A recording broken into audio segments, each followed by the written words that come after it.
കൂടി നിൽക്കുന്ന ആൾക്കാരെല്ലാം വകഞ്ഞ് മാറ്റി തിരുമേനി ആ വീടിൻ്റെ ഉള്ളിലേക്ക് കടന്നു. ഭാര്യയും മക്കളും എല്ലാം നിലവിളിക്കുക. ഒരു മനുഷ്യൻ ജീവൻ പോകാറായി അവിടെ കിടക്കുന്നു. യാതൊരു പ്രതീക്ഷയുമില്ലെന്ന് വൈദ്യൻ പറഞ്ഞിട്ട് പോയ ആ സമയത്ത് ആ മനുഷ്യൻ്റെ തലയിൽ കൈവച്ച് മൗന പ്രാർത്ഥന നടത്തിയിട്ട് തിരുമേനി ഒരു പാട്ടുപാടി. കരുണാക്കടലേ ഞാൻ നോക്കും ദേവാതനയായൻ പാപം.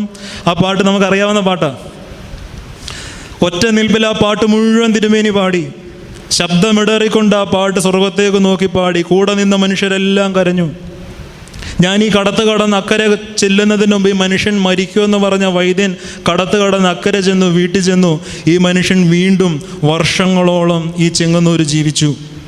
അന്നു മുതലാണ് കരുണാക്കടലേ എന്നുള്ള പാട്ട്